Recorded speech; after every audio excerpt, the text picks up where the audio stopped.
de l'Immaculée Connaissance. Lorsqu'hier la lune s'est levée, et il me semblait qu'elle voulut mettre au monde un soleil, tant elle s'étalait à l'horizon, lourde et pleine. Mais elle mentait avec sa grossesse. Et plutôt encore, je croirais à l'homme dans la lune qu'à la femme. Il est vrai qu'il est très peu homme lui aussi, ce timide noctambule. En vérité, il passe sur les toits avec une mauvaise conscience, car il est plein de convoitise et de jalousie, ce moine dans la lune. Il convoite la terre et toutes les joies de ceux qui aiment. Non, je ne l'aime pas, ce chat de gouttière. Il me dégoûte, tous ceux qui épient les fenêtres entr'ouvertes. Pieux et silencieux, il passe sur des tapis d'étoiles, mais je déteste tous les hommes qui marchent sans bruit et qui ne font pas même sonner leurs éperons. Les pas d'un homme loyal parlent, mais le chat marche à pas furtifs. Voyez, la lune s'avance déloyale comme un chat. Je vous donne cette parabole à vous autres hypocrites sensibles, vous qui cherchez la connaissance pure. C'est vous que j'appelle lascif. Vous aimez aussi la terre et tout ce qui est terrestre. Je vous ai bien deviné. Mais il y a dans votre amour de la honte et de la mauvaise conscience. Vous ressemblez à la lune. On a persuadé à votre esprit de mépriser tout ce qui est terrestre. Mais on n'a pas persuadé vos entrailles. Pourtant, elles sont ce qu'il y a de plus fort en vous. Et maintenant, votre esprit a honte d'obéir à vos entrailles, et il suit des chemins dérobés et trompeurs pour échapper à sa propre honte. Ce serait pour moi la chose la plus haute. Ainsi se parle à lui-même votre esprit mensonger, de regarder la vie sans convoitise, et non comme les chiens avec la langue pendante.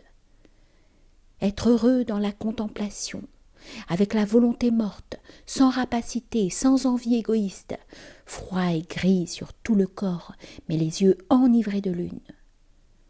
Ce serait pour moi la bonne part. Ainsi s'est conduit lui-même celui qui a été conduit, d'aimer la terre comme l'aime la lune et de ne toucher sa beauté que des yeux. Et voici ce que j'appelle l'immaculée connaissance de toutes choses. Ne rien demander aux choses que de pouvoir s'étendre devant elles, ainsi qu'un miroir au sans regard. Hypocrite sensible et lascif, il vous manque l'innocence dans le désir.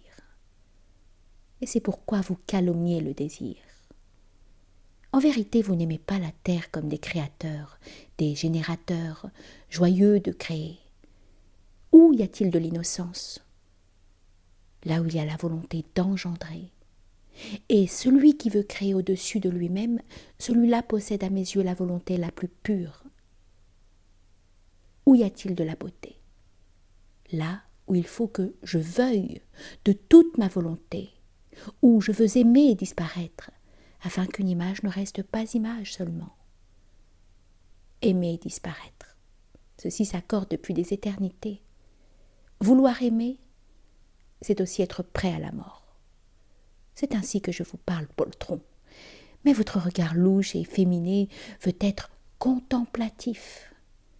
Et ce que l'on peut approcher avec des yeux pusillanimes doit être appelé beau.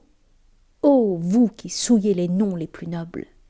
Mais ceci doit être votre malédiction, homme immaculé, qui cherchez la connaissance pure, que vous n'arriviez jamais à engendrer. Quoique vous soyez couché à l'horizon lourd et plein, en vérité, vous remplissez votre bouche de nobles paroles, et vous voudriez nous faire croire que votre cœur déborde, menteur. Mais mes paroles sont des paroles grossières, méprisées et informes, et j'aime à recueillir ceux qui, dans vos festins, tombent sous la table. Elles me suffisent toujours pour dire la vérité aux hypocrites. Oui, mes arêtes, mes coquilles et mes feuilles de houx doivent vous chatouiller le nez, hypocrite. Il y a toujours de l'air vicié autour de vous et autour de vos festins, car vos pensées lascives, vos mensonges et vos dissimulations sont dans l'air. Ayez donc tout d'abord le courage d'avoir foi en vous-même et en vos entrailles. Celui qui n'a pas foi en lui-même ment toujours. Vous avez mis devant vous le masque d'un Dieu, homme pur. Votre affreuse larve rampante s'est cachée sous le masque d'un Dieu.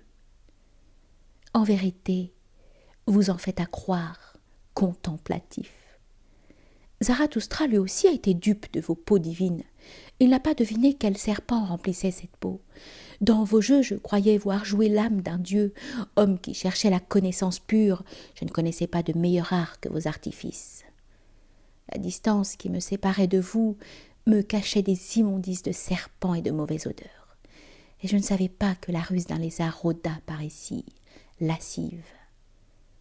Mais je me suis approchée de vous. Alors le jour m'est venu et maintenant, il vient pour vous. Les amours de la lune sont leur déclin. Regardez-la donc, elle est là-haut, surprise et pâle devant l'aurore.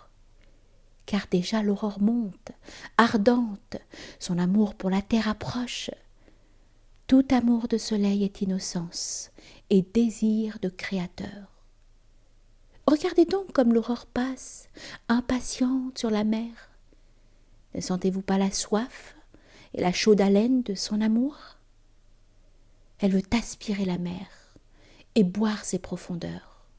Et le désir de la mer s'élève avec ses 1000 mamelles, car la mer veut être baisée et aspirée par le soleil.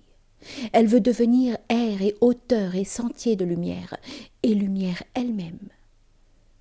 En vérité, pareil au soleil, j'aime la vie et toutes les mers profondes. Et ceci est pour moi la connaissance. Tout ce qui est profond doit monter à ma hauteur. Ainsi parlait Zarathustra.